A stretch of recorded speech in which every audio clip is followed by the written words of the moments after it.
시청자 여러분 안녕하십니까? 뉴스 매거진의 새로운 코너 생생경제의 이상돈입니다.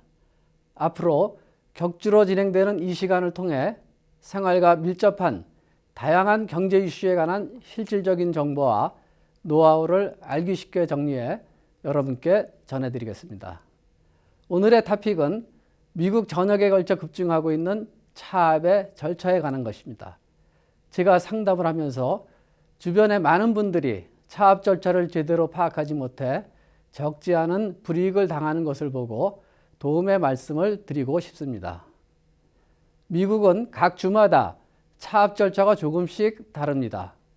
일리노이주는 차압을 진행하기 위해서 반드시 법적 절차를 따라야 하는 주디셜 스테이트에 속합니다.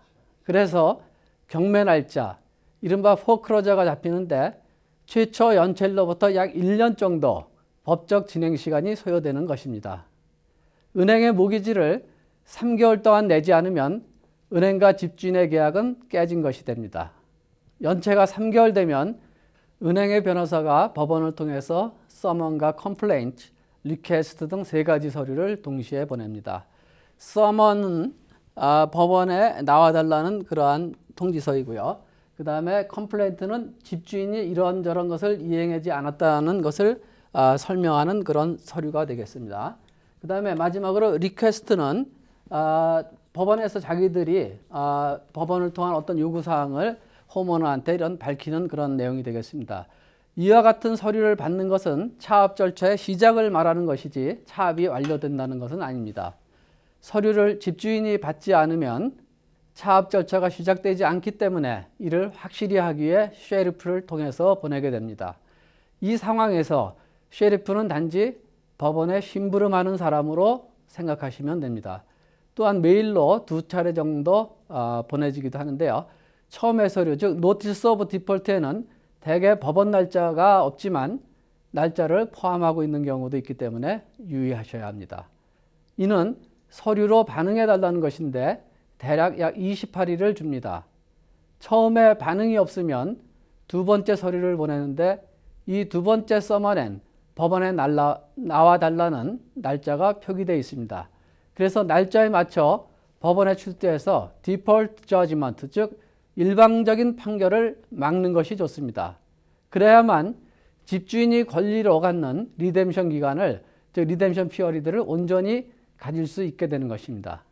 리뎀션 기간이란 은행이 절차 없이 함부로 집을 가져가지 못하도록 법이 정한 기간인데 약 6개월 정도가 되겠습니다. 만약 법원에 나가시지 않으면 디폴트 저지먼트, 즉 일방적 판결로 인해서 거주하실 수 있는 기간이 3, 4개월로 줄어들 수도 있습니다. 코트에 나가지 않는 대가가 클 수도 있다, 이런 말씀입니다. 이 리뎀션 기간 안에 융자 조정이나 쇼세일을 하도록, 즉 집주인이 무슨 조치를 취하도록 시간을 주는 것입니다. 이 기간이 지나면 다시 법원에서 경매 날짜를 통보합니다.